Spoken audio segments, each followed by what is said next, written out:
Warning! This program contains political commentary, satire, and strong opinions based on publicly available information and historical context.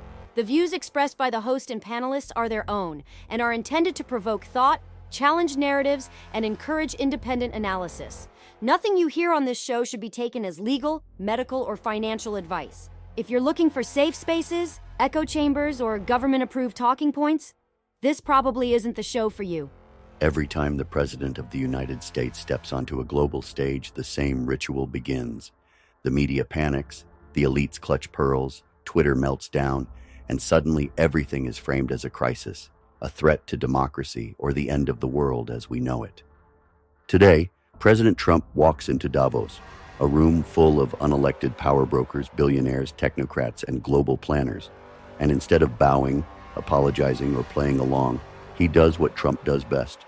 He disrupts the script, and right on cue, the same people who cheered executive power under Obama are now screaming about authoritarianism, imperialism, and global instability. But here's the real question nobody in legacy media wants to ask. Is this actually about policy, or is it about who is allowed to exercise power? Tonight, we're cutting through the hysteria, the selective outrage, and the media framing to look at what was actually said, what's actually happening, and why the global class seems so nervous right now. Because when the reaction is louder than the facts, that's usually where the truth is hiding. Welcome to Data and Dissonance. All right, let's bring in the crew. Because no matter what the headlines say, the truth always sounds different once you stop letting one side do all the talking. First up, Brian, bringing the MAGA fire. He's here for the receipts, the pushback, and the unapologetic defense of America First policy. If Davos hates it, Brian probably loves it. And he's got zero patience for global elites lecturing working Americans about how power is supposed to look. Next, Rachel, our independent voice and resident reality check.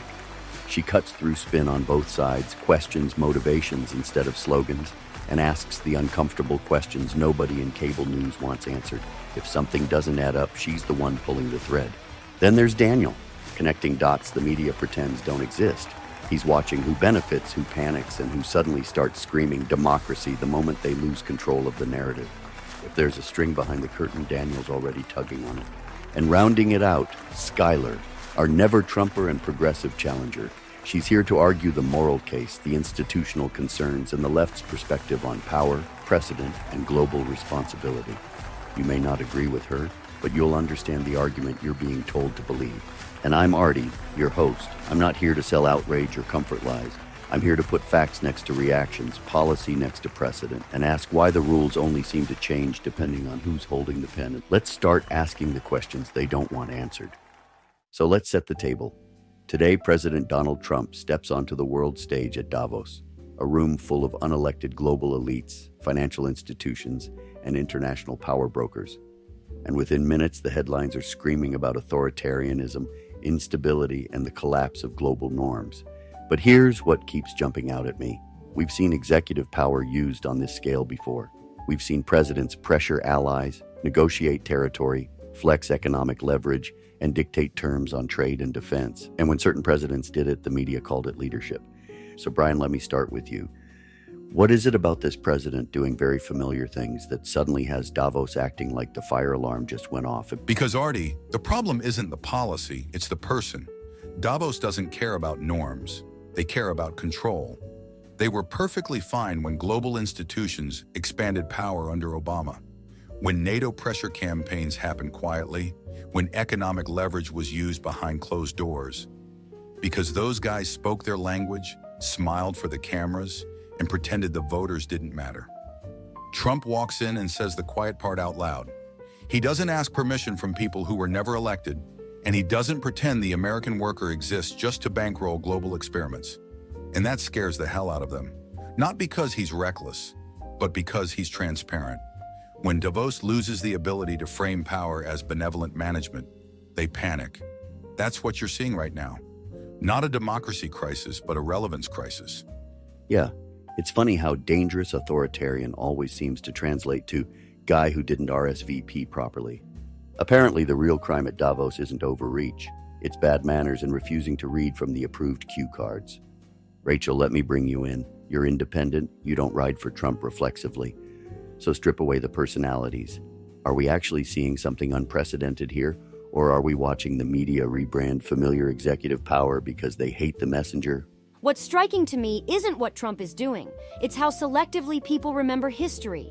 Presidents have always used leverage in foreign policy. They've always pressured allies, pushed economic threats, negotiated territory, and challenged institutions when it suited U.S. interests.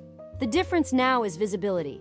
Trump doesn't cloak these moves in diplomatic language or academic jargon, so it feels more aggressive, even when the substance isn't. And that creates space for panic narratives. That doesn't mean there aren't legitimate questions about long-term consequences, but the idea that this is some unprecedented power grab just doesn't hold up when you compare it to recent history. The outrage feels exaggerated because it's driven more by distrust of Trump than by an honest policy comparison. Right? Same actions, different font. Apparently, if you use the word leverage instead of collaboration, it becomes fascism. Daniel, you've been watching reactions more than rhetoric. Who's panicking the loudest, and what does that tell you? The panic map tells the whole story. It's not voters freaking out, it's institutions, NGOs, legacy media, and international bodies that have gotten very comfortable operating without accountability. Davos thrives on consensus without consent. When Trump challenges that model, even rhetorically, it threatens the illusion that global governance is inevitable and benevolent. The speed of the backlash tells you this hit a nerve. They're not responding to outcomes. They're responding to loss of narrative control.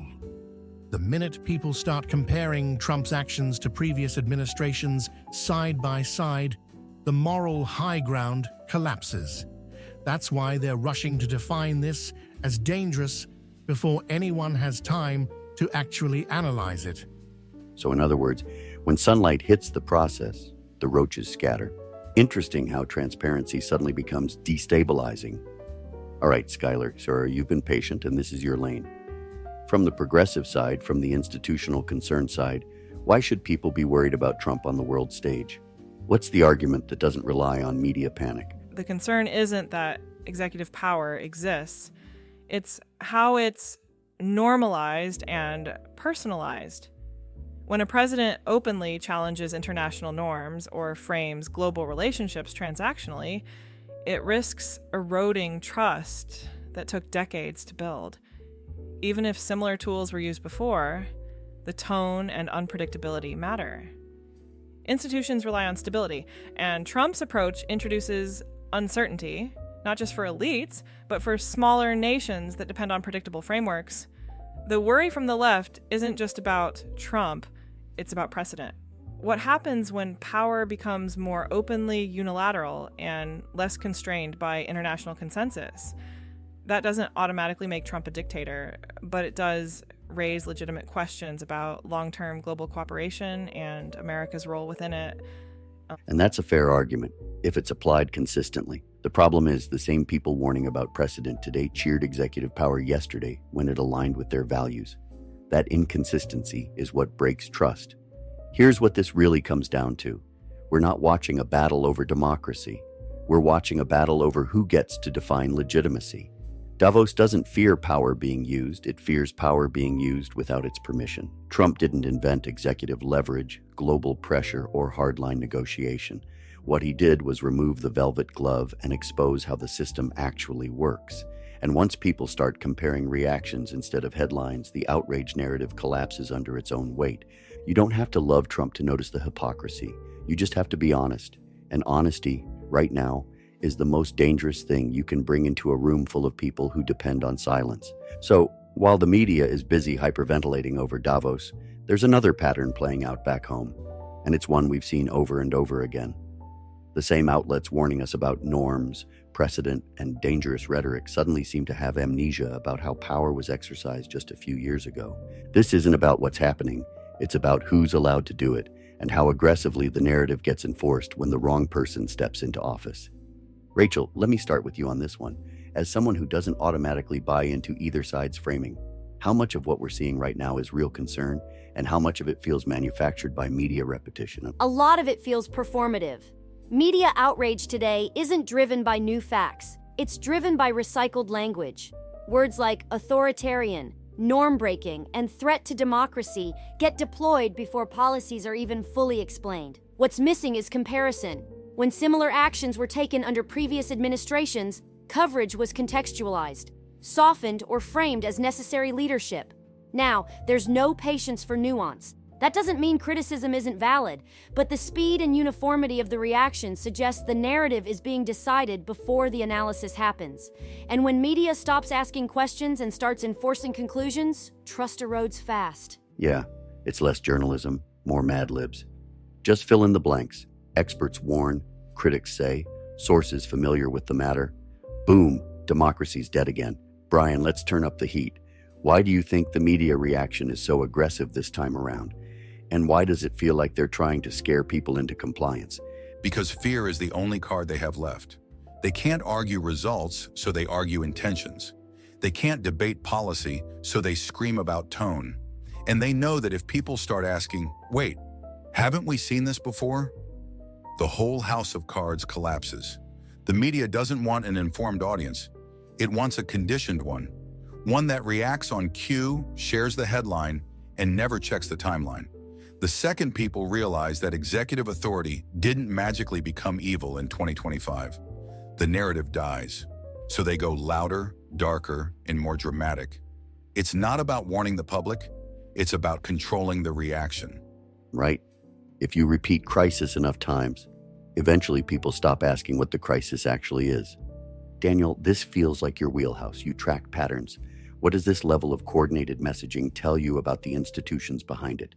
It tells me they're defending turf. Institutions don't panic when they're confident. They panic when they feel exposed. What you're seeing is narrative enforcement, not analysis. The talking points drop, the language syncs up, and dissenting voices get labeled dangerous instead of debated. That's a tell. When institutions are strong, they tolerate disagreement. When they're brittle, they suppress it. The real fear isn't Trump, it's comparison. Because once people start lining up headlines from different administrations side by side, the moral authority evaporates. And that's when the system loses legitimacy. So the message is basically don't look back, don't compare, and definitely don't remember. All right, Skylar, bring us home from the progressive side. If the media is overreaching, what's the risk for the left in leaning this hard into fear-based framing? The risk is credibility. When every disagreement becomes an existential threat, people stop listening. Even voters who are skeptical of Trump still want honesty and proportionality. If media and political leaders cry wolf too often, they undermine legitimate warnings when they actually matter. There's also a risk of alienating people who remember recent history. When concerns aren't grounded in clear distinctions, when everything is framed as unprecedented, it creates backlash. The left needs to articulate why something is different, not just insist that it is. Otherwise, the message becomes noise instead of persuasion. And that's the part everyone should be paying attention to. This isn't about defending a man. It's about defending memory. A free society doesn't survive on outrage alone. It survives on comparison, context, and consistency. When media asks you to forget what just happened a few years ago so you'll panic about today, that's not journalism, that's conditioning. You don't have to agree with every decision coming out of this administration to notice the double standard. You just have to be willing to ask the one question narrative managers hate the most. Why was this acceptable then, but unforgivable now? Because the moment citizens stop comparing, power stops answering. And once that happens, it doesn't matter who's in office. The system stops serving the people. Before we move on, quick merch drop. Because if we're going to talk about narratives, we might as well back it up with something tangible. First up, the I Support ICE shirt. This one's simple, direct, and unapologetic. It's not about clickbait outrage. It's about supporting law enforcement officers who are doing the job Congress refuses to fix. No spin, no slogans buried in paragraphs, just a clear message in a climate where backing the people enforcing the law somehow became controversial. And at the same time, we expanded the store this morning to round things out. We've dropped new millennial and Gen Z designs. Cleaner, more understated pieces for people who don't want to scream politics, but also don't want to wear corporate-approved silence. Different styles, same backbone. Whether you're blunt or subtle, there's something that fits how you show up. That's the point of the merch store. Not one lane, not one demographic, not one vibe. If you support the message, you'll find a way to wear it. Links in the show notes. Check it out, grab something, and help keep the lights on. What today really exposed isn't a crisis of democracy, it's a crisis of honesty. We are living in a moment where power itself hasn't changed, but the rules around who is allowed to use it have. Executive authority, international leverage, media influence, that none of these suddenly appeared in 2025. What changed is the permission structure. The people who once framed these tools as necessary leadership are now calling them dangerous, not because the tools evolved, but because control slipped out of the hands they trust. And that should bother everyone, regardless of where you fall politically. Because once narrative enforcement replaces analysis, truth becomes optional. We're told to react instead of remember, to panic instead of compare, and to accept conclusions before we're even shown the facts. That's not civic engagement. That's conditioning. A healthy system invites scrutiny. A fragile one demands obedience. And right now, too many institutions seem more interested in protecting their authority than earning the public's trust. Here's the uncomfortable part. Democracy doesn't die when people argue. It dies when people stop asking questions. When disagreement becomes dangerous, when comparison becomes extremism, and when memory itself becomes a threat, that's when accountability collapses. You don't have to agree with every decision coming out of this administration to see the double standard. You just have to be willing to say, wait, we've been here before. Because history doesn't repeat itself. It gets rewritten by whoever controls the loudest microphone. So the challenge tonight isn't to pick a side, it's to stay honest. To resist the urge to outsource your thinking to headlines, to pause before sharing outrage, and to remember that power doesn't become evil based on party affiliation. It becomes dangerous when citizens stop paying attention, and that's what this show exists to do. Not to tell you what to think, but to remind you to think at all.